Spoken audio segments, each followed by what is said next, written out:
It's Cyclones before the culture, Hiphopnews. I just want to say it's a big pleasure, and I'm really humbled to have you, Mickey Factz. For those that don't know, we got Mickey Factz here today. It's crazy. Smicky, what's going on? Oh, this real crazy, fam. First, I got surprised because, the achievement is finally here. Like, for those of us that's been fans, like, it'd be different if you just another artist, but I've been a fan of yours for years on end. Wow. Appreciate that, man. Oh, that's nothing, but it's just, so when we got the official date that the achievement is here, due through all the industry hiatus and, the things that, every artist has to go through, the ups and downs, it was like, for you to like finally tell us that the achievement is here and never gave up on your own personal dream, it's just like, you already see the response from the fans just like myself. We don't even know what to do with ourselves. Right. I was in complete shock, and I've been dying to get to this interview, and I'm just glad that you actually had time and all that. Yeah, it's been a little hectic dealing with the album, working on my wife's book, and also just trying my best to interact with the people as much as possible on a consistent basis. You know what I'm saying? But we always make time for interviews so more people could get in tune with what's going on. You know what I'm saying? Yeah, right. Because it's like, I guess, shout out to Mark Zuckerberg, because now the Facebook Live thing is like, because, us as fans, we don't really get to be in tune with what the industry and the culture really has, like with the listening sessions and the live listening sessions. Where like, that's like something very intimate and something very close knit for like, say, friends. That's when friends give the approval, and the people with your label, your team, your squad, they all give the approval to these songs. So it's like, when we in there do the Facebook Live, it was like it feels like we part of the team, like we got something to say. Right. So I just think that's really dope. Actually, it's funny that you say that, because when I went on Facebook Live for the achievement, there was an achiever who was on the live stream when we was doing the song with Mac Wilds, and he suggested something, and we took that and added it into the song. You know what I'm saying? So it's always good to, just include the people as much as possible. I like to, you know what I'm saying? I'm very creative, but I also like to have the people involved in some sort of way. You know what I mean? Oh yeah, we know you're creative. We've seen the industry take things of yours and just absolutely run with it, but that's neither here nor there. When you watch, we see you got a couple sons out there, so. Man, I'm humbled by that. You know what I'm saying? I wish everybody the best success, man. But yeah, so now that we like I said, because you've dropped a couple projects that people just don't know what to do with themselves. So the Y series, from Y to Why Not to Y3, is that the end of the Y series? That is definitely the end of the Y series. The Y series was always supposed to just be quick mixtapes, stuff that I could just do very, very quickly. I wrote each tape in no more than 2 or 3 days. I remember you telling us that the Y3 was done in 2 days. It was like, I didn't even know what to do. I was like, yeah, I wrote. That's a lot of material. Yeah, I wrote it in 2.5 days in Connecticut at my wife's house, and it was supposed to take me 5 days, but I just kind of knuckled down and just kind of wanted to get it done extremely quickly. It took long to come out because I was waiting for guest appearances, but it was done in a good 2.5 days. 2.5 days, to be fair. That's crazy. Every Y mixtape done in 2 to 3 days.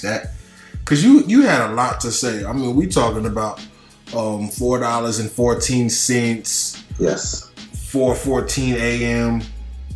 And then you tell me that there's going to be 414 words on the achievement. Yes, 414 words will be on the achievement, and it's actually the first song we're releasing off the project. Has Hip Hop Hall of Fame reached out to you? I know they're gonna put one of your pins in the Hall of Fame. They have to. They have to. If they've heard anything. I mean, the way hip hop works, it seems as if it will probably only be people who pass away, or which is sad, yeah, or old school legends.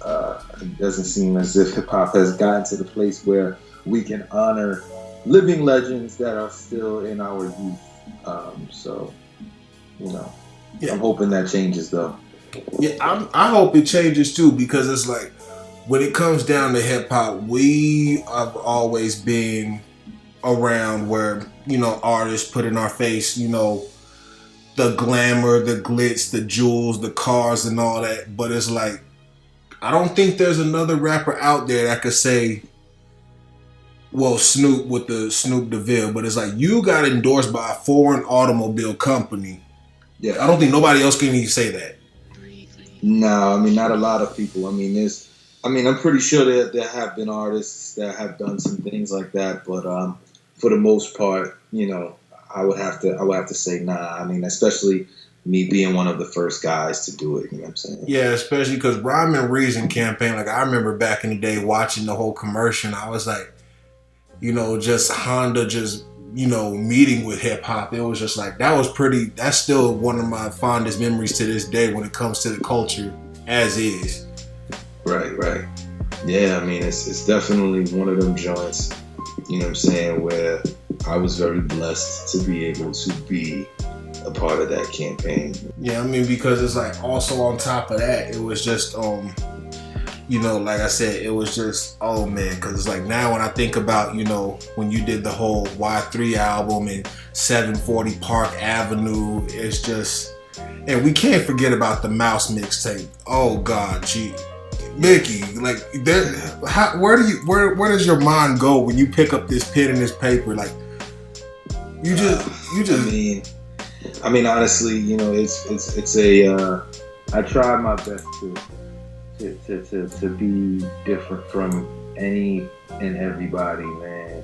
You know, and especially with the Mouse Project and the character that I created from that.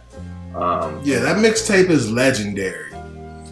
Yeah, a lot of people who have heard it, have had the chance to interact with that project, have fallen in love with it. And, you know, I am planning, you know, a sequel for that next year.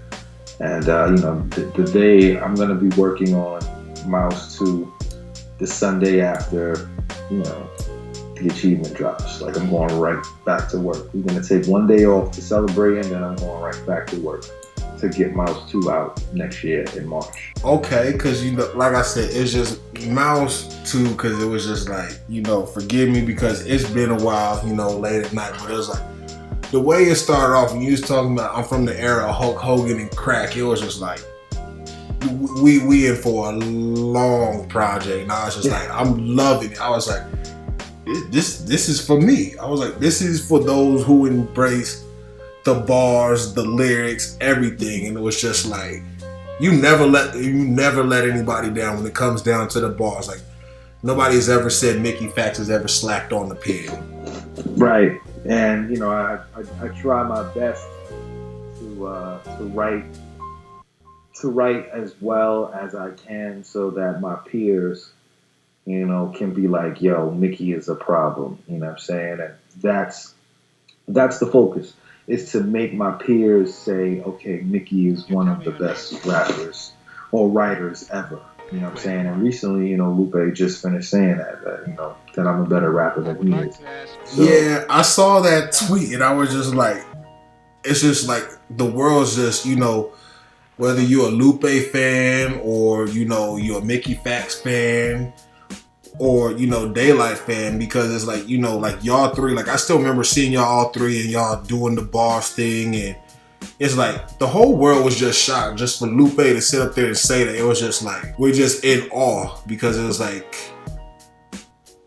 how do you defend that and be like, if you're a Lupe fan, be like, nah, no, you're wrong, and it's like you're a Mickey fan and you just like, dang, it's like a crowning moment. It's just like, dang, like, I don't know, because me, when it comes down to your music, I've always been a fan, of course, Mouse, but one of my favorite albums is Dark Phoenix Alpha.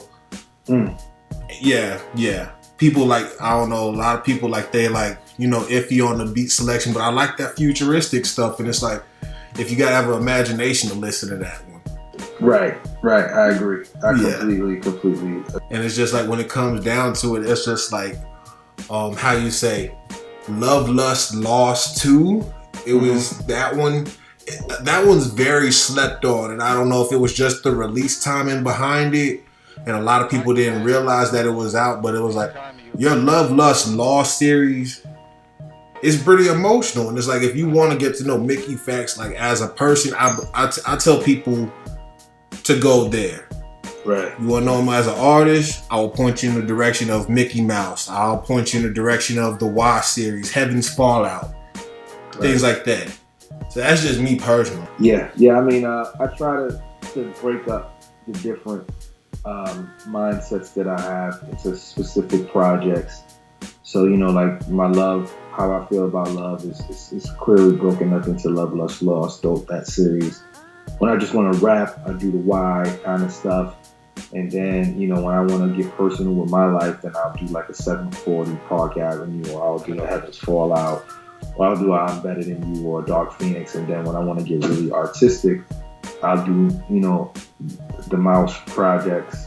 And, you know, I have something else up my sleeve that I'm going to be working on in terms of creativity that me and Lupe have been talking about for the past, I want to say, 2 years now. And it's, you know, it's definitely something that will be groundbreaking in terms of, you know, what music is and what it's about, and how we'll be able to make it, you know, come to fruition. So it's one of those, you know, I'm always trying to elevate the game and myself at all times. I never want to slack off ever, you know? So basically what you're saying is that you aspire, or you try to make every project better than the last project. Right. I my goal is to always at least elevate the pen from the last project, and to also, as an artist, try different things and try different methods and focus in and narrow in on what it is that I want to convey with each song that I do. Okay, yeah, I definitely hear you on that, because basically it was just the question I had, because I know I was you know, we were in the new files and we were talking about it, because, you know, that's, you know, like I said, I geeked out hard, like when I saw June 17th the achievement was dropping. Yes.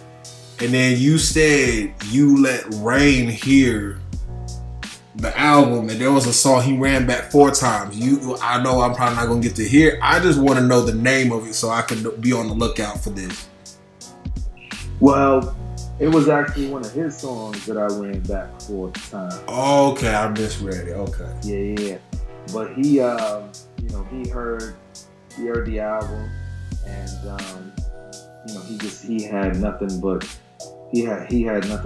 great things to say about it. You know, watching his reactions to each song, he was like, "Yo, this is like a real life classic for this era of music." And what's interesting about it is, I tried to really create my own version of Nas's Illmatic mixed with Common's beat, and put those 2 projects together. And, you know, that was the mindset that I had creating this album. And I think when people hear the quality of the music and the people that are on the project, and the storyline is outrageous. You know, I'm very big on storylines and telling the story of the project. When people hear it, they're gonna just be like, "Man, Mickey is really a hard worker." And that's what the cover represents. When everybody's sleeping, I'm still out working, you know. Or you can interpret it as me working on the same street for the past 8 years. Or you can interpret it as I am the blue collar worker. I represent that person to everybody, and I'm finally achieving. That's crazy. So basically, you're saying that the achievement depends. You can interpret it almost it just depends on how the listener just takes it. Like almost like a triple entendre, basically, or something like that. Somebody might evolve and just find another meaning for it. Exactly. And that was the purpose of that cover that I had with the man sweeping on the street. You know, you interpret it how you want to interpret success. He might be the owner of the city and he's just sweeping. You don't know. But that's the mantra of achieving your own success. And you dictating what success is to yourself. And this is getting deeper than this is deeper than I could ever think. This is wow. Appreciate that, man. That's no problem, King. Because you said, like, you know, when it comes down to the features, I know it's like a lot of artists don't like giving out too much prior to, you know, the release of their projects and all that. But what features can we look forward to, if you could speak on that? Yeah. Well, we have Blue from the West Coast. He's on the album. We got Fonte and Talib Kweli on the album on a song. We got Mac Wilds, Smoke Dizza, and Currency on the album. We got Styles P on the album. We got some singers on there, Sarah London from Canada, Cola Rye from Jersey, and Showtime, you know, who sings with Faramont. He's on it. And you know, a couple of some surprises that, you know, for the diehard fans that have been following me since In Search of the Nerd. We got some dope flashback stuff. We got some dope, you know, intricate things that only the true people who've been with me since the beginning will get and gravitate to and be like, oh, I remember that. You know what I'm saying? So I really worked hard on trying to. So you're gonna give us that nostalgia aura when it comes to the achievement. Yeah, it's basically my thank you to the fans, to the achievers, and you know, it's you know, if you've been following since the beginning, there will be different things to reminisce about. You know what I'm saying? And let's move into the future. You know, with the music, because you know, Nas has done every track. So it's gonna be a real hip hop sounding album as opposed to, you know, my more advanced futuristic stuff, which will be what Mouse 2 will be. But this is, you know, I wanted to go back to the roots and create my own personal Illmatic, you know. Okay, yeah, I mean, definitely feel you on that, and you know where your point of view is coming from that. But yeah, I mean, just to rewind a little bit, the Styles P kick. Reflect on what it was like when Styles P hopped on the album, because I read a little bit about it when I was on Facebook, something about Styles P, or you walked into the studio session and Styles P was going to do a verse and then he kicked everybody out or something like that. I don't know the exact story. Well, you know, he hit me. It's crazy, man. You know how life works. He hit me during a very crazy time. Me and my wife was going through some things. You know, he hit me and was like, "Yo, I need you to come to the studio so we can do your record." You know, and this was at like around 12 o'clock. So I reached out to one of my guys. We just shot over to the studio, and we got there like 2 o'clock. And you know, we stayed there the whole day. We stayed there from like 2 to like 11. And you know, he did records with everybody. You know, he did a record with Nibby Scott that day. He did something for Jadakiss that day. And you know, there were people coming in and out. The locks were there. And you know, when it was time, when he heard my record, he was just like, "Oh yeah, all right.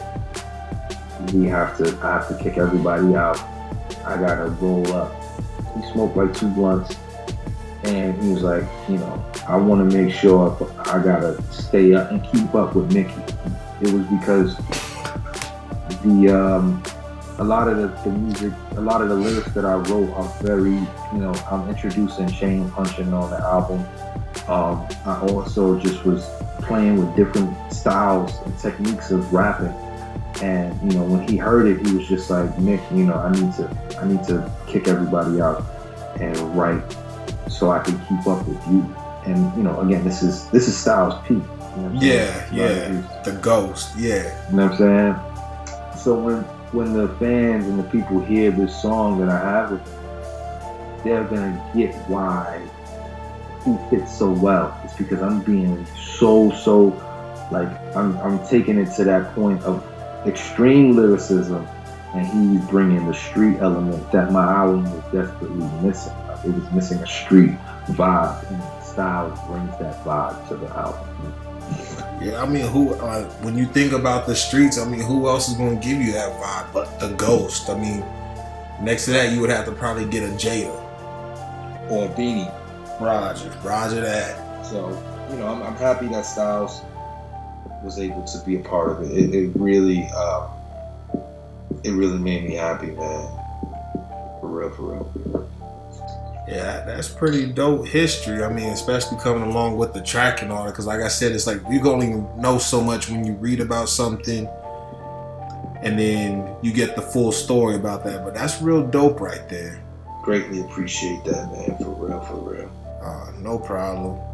Like I said, so we got the achievement on the way. And, you know, basically from what I gather is that I'm just glad that this isn't the end of the road for Mickey Factz and Mickey Mouse, you know, just you as an artist as a whole. Because usually when we hear about things like when there's a project and it's been pushed back or delayed so long, then all of a sudden next thing you know, it's like the artist like, okay, we get it, but then that the artist is just so tired and it's like really nothing else. But it's like, I'm just glad that we got more to look forward to, especially like with Mouse 2, and it seems like you really got a love and a hunger for this hip hop, and I'm thankful. I'm especially thankful for just you just being true to who you are rather than being true to the profit or, you know, things of the industry and things like that people conform to.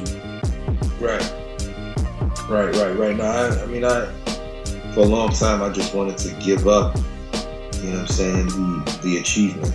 You know, I wanted to just stop saying that it was going to come out and stop saying, you know, I was going to do it. And then I was like, I can't do this to the fans. You know what I'm saying? Like, yeah. If I give up on the achievement, it doesn't give them hope to give up, to keep on with what they have planned. So, you know what I mean? I really want to make sure that people understand that I'm doing this not only for myself, but for them as well. You know what I mean? Yeah, I mean, I definitely hear you on that, because it's like, you know, being like, say, if you're a fan of hip hop, especially in the 90s, and then comes up, like, say, looking at fans now, and it's like, I think the art of lyricism is shunned upon rather than, you know, it's supposed to be like one of the top priorities that you look for in an artist. Mm-hmm. And then now it seems like image is everything and talent is secondary. Am I wrong in thinking that when it comes to the industry perspective? Well, you know, the industry is trying to market to the mass media. And when you look at mass media, you gotta consider there are people that aren't lyrically inclined to like certain things. There are people who like basic things that they can relate to and that they can be a part of. So on top of that, they want artists that look, you know, like they are unattainable. I've always worn and always had my image up to par with things that was always the blueprint for a lot of different artists and newer artists coming out to stand out and be themselves. I mean, I'm definitely a Pharrell, NERD baby, or you know what I'm saying, I come out of the era of, you know, Kanye and Pharrell, where they were just being themselves. Well, you know, when I started to pop up on the internet, like I was just doing things my own way, colorful sneakers, slimmer fitting denim, not skinny jeans, but fitting denim, dope jackets, different types of glasses, just trying to be as different as possible. And that's one of the things, you know, even as lyrical and as hip-hop, as artistic as I am, I always try to make sure fashion is incorporated with my music, but never diluting the content of what it is that I'm trying to convey. Yeah, I mean, like I said, most definitely, I mean, it's been noticed. It was like, you know, even back then, like, you know, like I know the Y3s is your thing now, but it's like when you drop Super Duper Supras, it was like, I saw those pop up too, especially like when people saw like the little Gucci flavor of the Supras and all that stuff and all that. But it's like, you know, you've always been a trendsetter when it comes to things like that. And another thing is, really, you know, even when it comes to the music, it's like when people give people credit, like, you know, when Kendrick did To Pimp a Butterfly. Right. People don't realize if you listen to Mouse, that concept was, I want to say, originated with you and Andy Warhol. Yeah. That's just my opinion. I haven't heard it done before that, but that's just me. Yeah, I mean, you know, we gotta just, you know, accept it for what it is. You know what I'm saying? I wasn't in a position to take it to that point. You know what I'm saying? To where he was. So people quote have him as the originator. But what's interesting is, you know, a lot of fans were hitting me saying, you know, you did this before Kendrick, and you know that spoke volumes for me. You know. Yeah, I mean, it's like, it's almost impossible for me. Like, if you're a Kendrick fan, it was like, if you don't know who Mickey Factz is, then as soon as you hear who Mickey Factz is, you're gonna fall in line. It's like, I don't see how you could be a fan of one and not the other. Right. That's dope, yo. I appreciate that, man. Oh, that's no problem, because it's like a lot of things. Because the thing is, like, when it comes down to hip hop, it's like, it's a lot more than just rhyming. It's a lot more than just your vocabulary.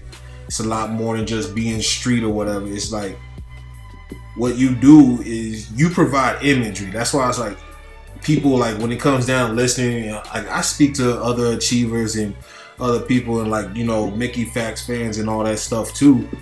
But, and then when we talk about, like, say, Dark Phoenix Alpha or, you know, Heaven's Fallout, people are like, usually, they're like, I wouldn't take you for that, being that person. It was just like, everything about that, it just puts you, like, I think about Dark Phoenix Alpha, like, I almost put myself, like, in a Matrix mind state. Like, you just, the imagery is like, when you could write that vivid, it's almost like when you listen to a Raekwon song, you can probably put yourself in the middle of what's going on in Staten Island and things like that, because everything to that degree and everything that's put before you in the lyrics to paint that perfect picture.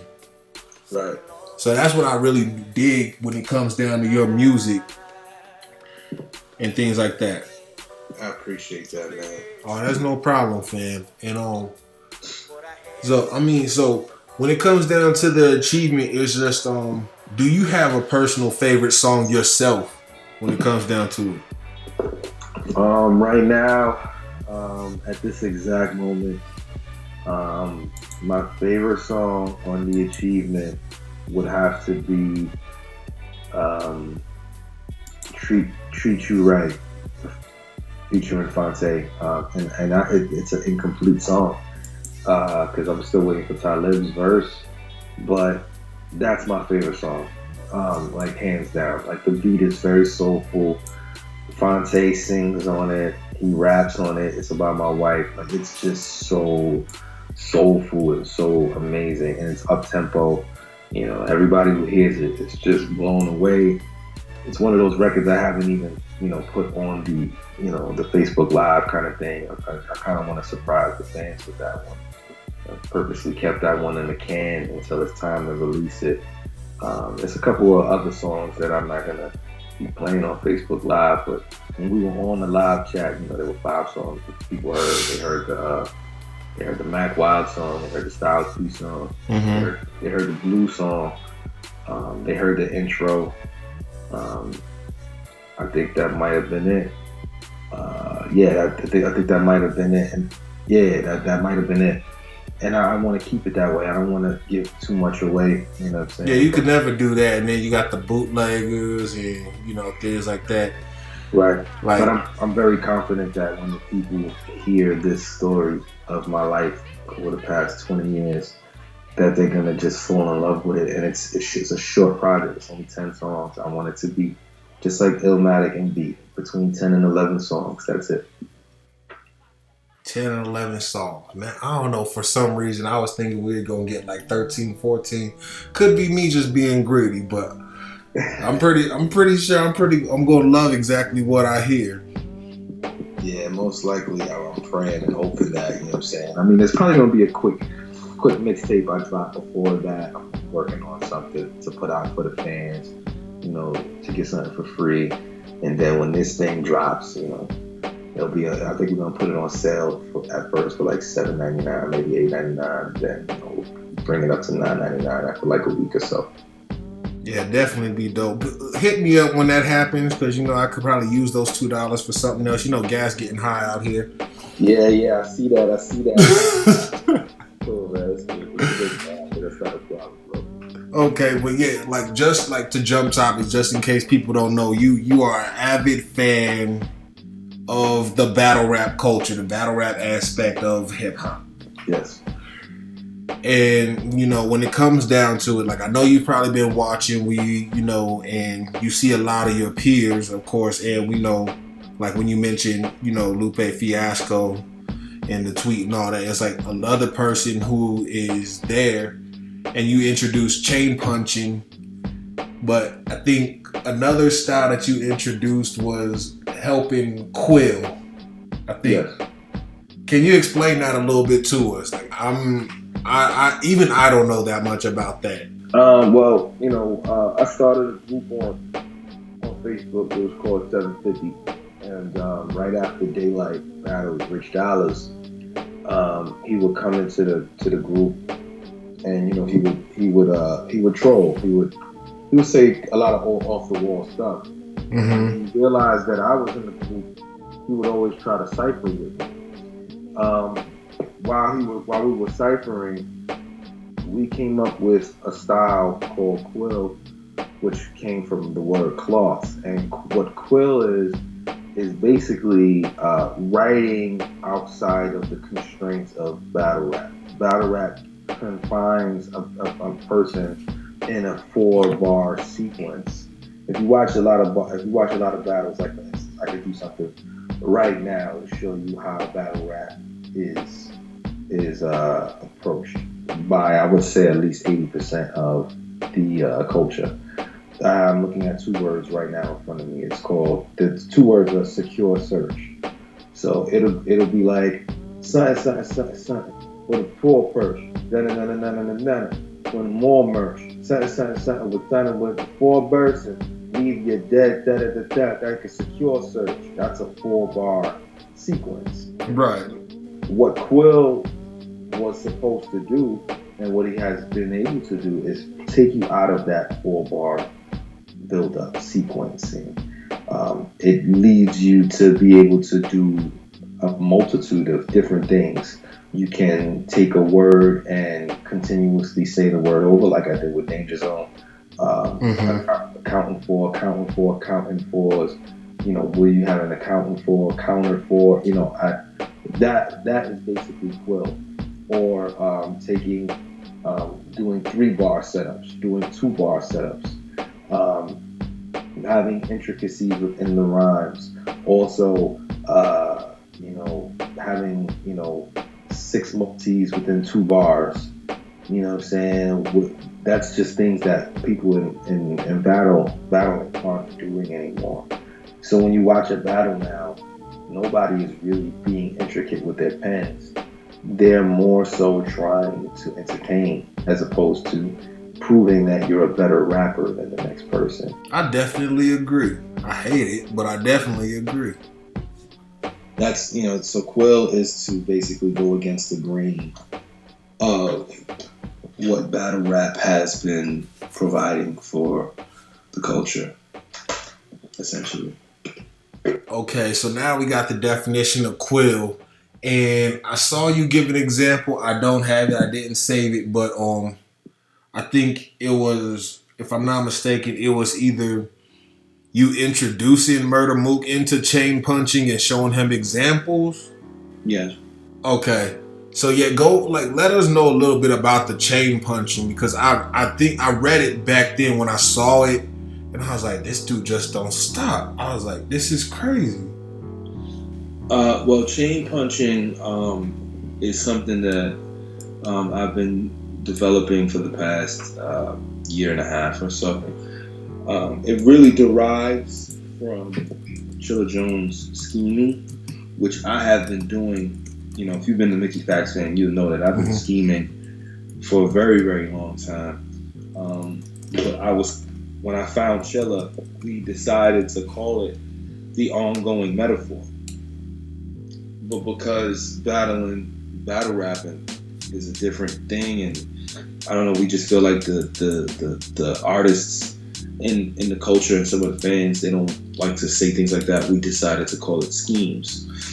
So Chilla had the scheme thing. So basically, chain punching is a derivative of scheming. So it'll be, imagine like, for instance, let me see. I'm chain punching, Spawn at a blade function, or Scorpion for the only time he say something. Timberland's on like Drake sung it. So when you listen to those three lines, it's like, okay, this is very subtle. Mm-hmm. You don't really know what's happening, and you only get one line out of it, which is Scorpion for the only time he say something. You know what I'm saying? That's when he throws his chain. Yeah.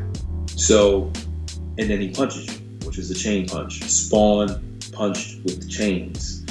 Blade uses chains to punch. So when you think chain punching, I'm Spawn at a blade function. So Spawn and Blade both punch. And then it's Scorpion for the only time he say something. Timberland's on like Drake sung it. So now this is where the chain punch comes in. Timberland's on like Drake sung it. It is a triple entendre, but it also comes through from the previous bar. So Scorpion for the only time he say something, he says, "Get over here." But when you think of "Say Something," that's also a song that Timberland and Drake have, and Drake sang on that song. And then also the triple entendre is in the photo with Drake when he had the song with Rick Ross. He had Timberland's on. So, and he actually sang on that song as well. So, and then, you know, the verse continues to play off of the previous bar, but not in the way which you would want the punch to end. So it's always a different content ender for the punch. God. Yeah. So, pretty much. I can't wait to see more of this chain punching. I need to see you, Mook, Lupe, Daylight. I need to see this.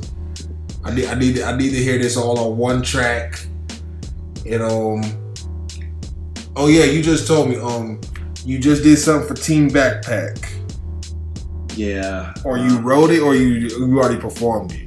No, I haven't performed it. It's something that I've written.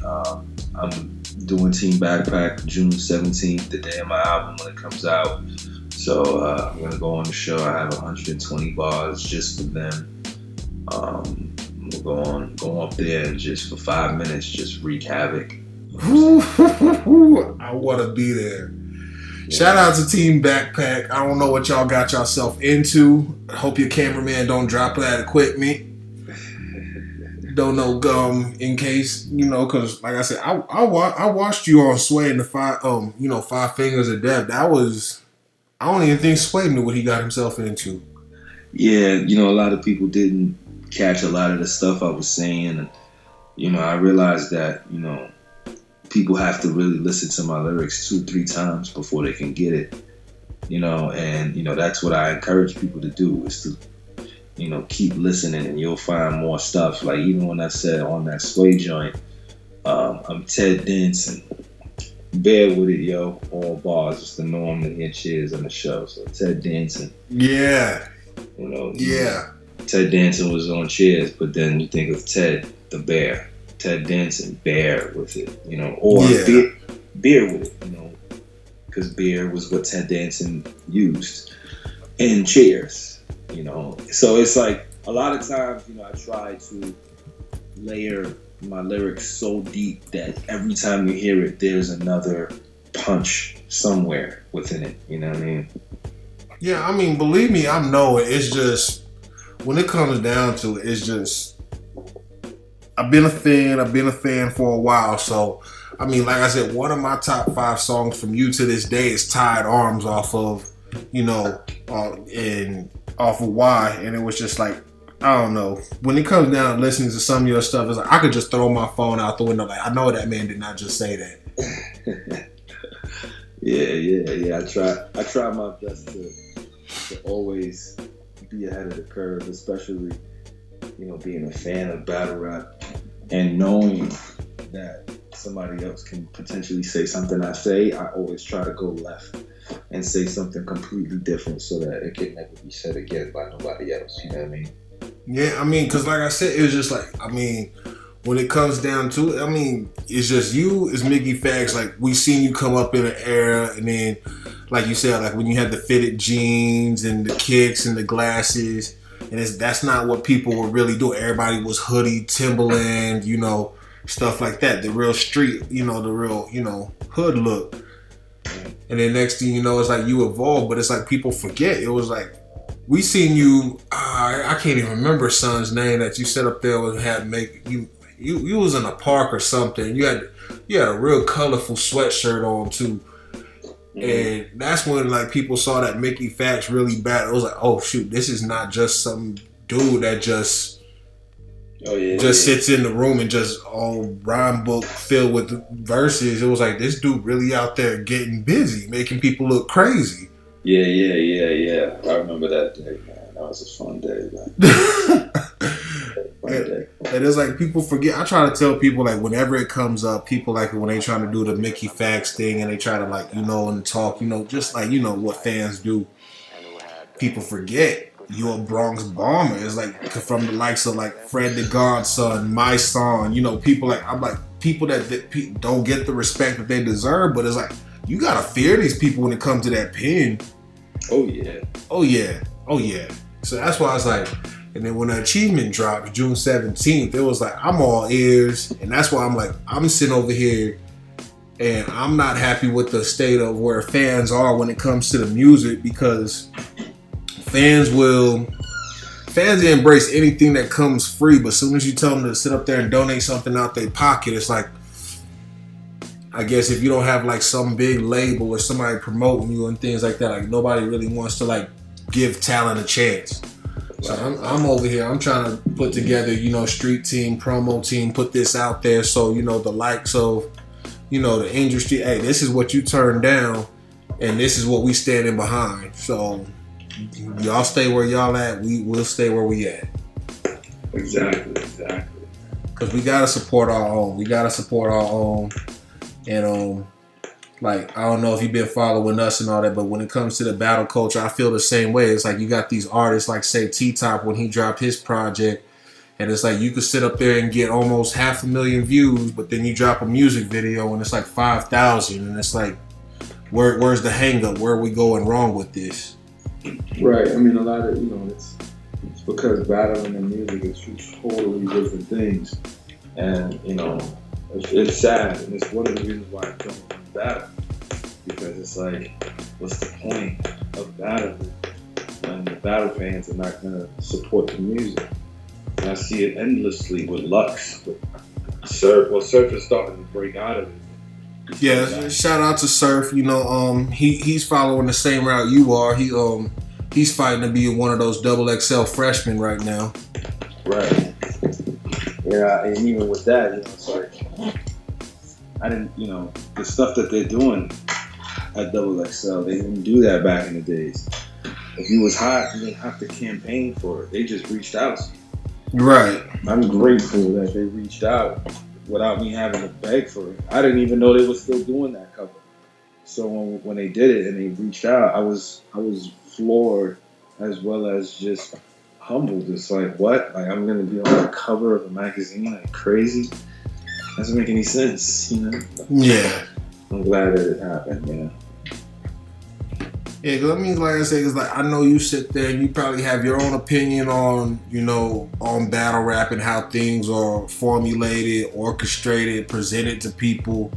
And I mean, even right now, it's like we see different marketing strategies from different leagues and things like that, and it's just like, I mean, I understand like why, because it's like the battle rappers, it's like now they caught in that stigma that we also fear. Battle rappers can't make songs, and now it's just like if you're a battle rapper, that's just what you do.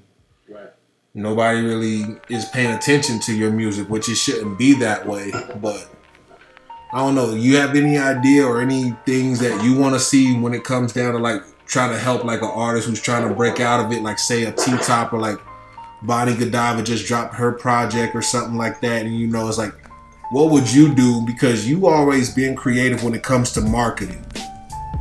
How would you like push one of these artists who get stuck in one of these, predicaments? I mean, again, it boils down to as crazy as it sounds, they have to separate themselves from battling. That's really the only. It's really the only way. Like, and it's sad to say that, but that's the reality. I had to stop battling in order to become who I was. Because if I didn't stop, I'd be where these guys are, fighting to be heard. And I don't want to fight to be heard. I want, my fans and the people that enjoy what I do to enjoy it. And it's sad, but a lot of these guys are gonna have to stop battling. And because they make so much money from it, they don't want to do that sacrifice. And they have to understand also that the fans just really don't care about their music. They just don't. They go there for battles. They don't care about the new song. They don't care. They just don't. And it's sad because some of these guys are really talented. Very true. The fans they want what they want, and when they want it, they want it. You know what I mean? If they put up a song from somebody, they're like, what about this battle? What about the battle that you guys have? Where's that? You know what I mean? And that's not how it's supposed to be. You know what I mean? Yeah, man. Yeah, that's deep. I mean, I wish I could say I could say you were wrong, but you're right. I mean, and it happens. You there in the same groups I'm in, and you see it left and right. So I can't even say that you wrong in what you said. Yeah, I mean, it's one of the reasons why I won't battle. It just doesn't make sense for me too. Like, I mean, I'm considering it because Daylight is one of my great friends, and he wants me to be his last battle on KOTV. Mm-hmm. So I'm considering doing that because I love Daylight. They might match my price as well, so that might happen. But aside from that, I have no desire to get in the ring and rap with anybody because it's just the game has changed in so many different ways, from lyricism to entertainment to gassing and booing. That's not what I came up doing, and I don't want to be a part of that. Oh, the gassing and the booing. Oh man, that's not a topic every day. Right. It's not something I want to be a part of. You know what I'm saying? I don't get booed when I perform, so I don't. And these are people who catch all my bars. Mm-hmm. So why would somebody even consider booing me for something in a sport where it used to be, if you were the nicest, you would get love for it. But now it's like, oh, you're too lyrical. How are you too lyrical in a battle? Oh, you sound like me when I be talking to my friends around me. Like how is it the bar's too complex, or the bar went over your head and you mad at this person? Definitely understand you on that. It's crazy. Yeah, some of these fans they'll talk real reckless when it comes down to like trying to defend their opinion. Then it gets to the point where you just don't make any sense whatsoever. Right. I don't want to be a part of it. great space in my life. I don't need that kind of scrutiny, especially knowing how talented I am with the pen. I'm not with you. You know what I'm saying?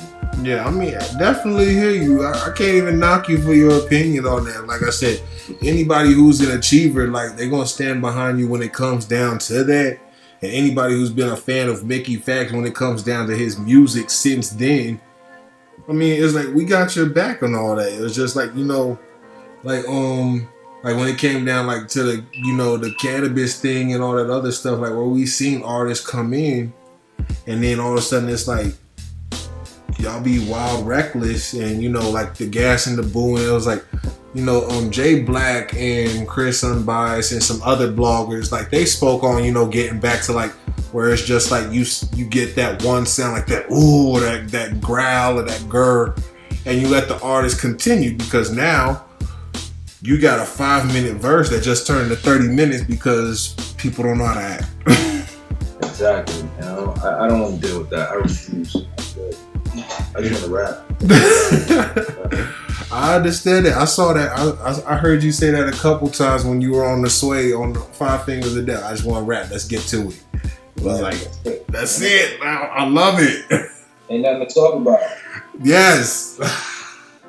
Nothing to talk about. And that's how I am. That's how I am in the streets too. You know, if somebody talks crazy in the streets, rap. I've heard you do that on a couple times. Like I guess the only time that it's like been really caught was with you, Bill Collector, AR-16. But I've heard about some couple times where like you've seen somebody in the streets, oh, this, that's how you feel, well, rap. And then you like on the spot battle right there. Yeah. You're gonna have to show me, you know what I'm saying, that you better. You know, most times they don't. You know what I'm saying? That's the era we come from. I mean, I don't know, sometimes I say Smack just do like, you know, just like they do those little pop-up stores like for the Life of Pablo, or they do like for the Just Dawns, you know, the sneakers and things like that. Smack might just want to set up a little on-the-spot battle just on some street corner, just boom. These two people, you done had your time and y'all go at it, see how the streets react to that. Yeah, that's how it should be. Yeah, man, but you know, you can't get everything you want. Yeah, I definitely hear you on that. So yeah, before we get out of here, Mickey, you got any shout outs or anything like that you want to put out there? You know, any notes to the people? Nah, man, only shout out I got is to the Achievers, man. Thank you for sticking around with me for so long. You know, thank you. That's really it. Like, those are the only people I owe anything to. Is the people that has been with me since the very beginning. I love them. I love y'all to death. Thank you for supporting me. And even with the new Achievers and the new people that come in that want to be a part of this movement, because now that this is the first album and I'm seeing how it's going, you know, it's not going to stop. We're going to continuously give the people more content, more music, more videos, more work. And that's what it's about, man. Just trying to inspire people, man. You know, you let them understand what I am. Let them understand who I am so they can be inspired and then achieve. That's what it was always about with the league. The understanding, the inspiration, the achievement. I'm happy that this is inspiring. Yeah, that's what's up, Mickey. Like I said, it's been a pleasure. Hopefully this ain't the first and the last time that I get to hear from you or get to talk to you about music and the culture as a whole. And this Cyclones with For Culture Hiphopnews, and just want to say a special shout out and truly humble to be able to conduct this interview with Mr. Mickey Factz. Yes, sir. Yes, sir. Thank you very much for having me. You know what I'm saying? We definitely got to do it again. You know, I'm excited to read the review on the album when it comes out. And so, you know, I'm excited. That's really all I can say, man. Of course, we got to have you come back just like Soul Train. You know, got to come back, do it twice. That's fine. Ain't no problem with me, man. All right, no problem. Hey, you have a good one. We out, man.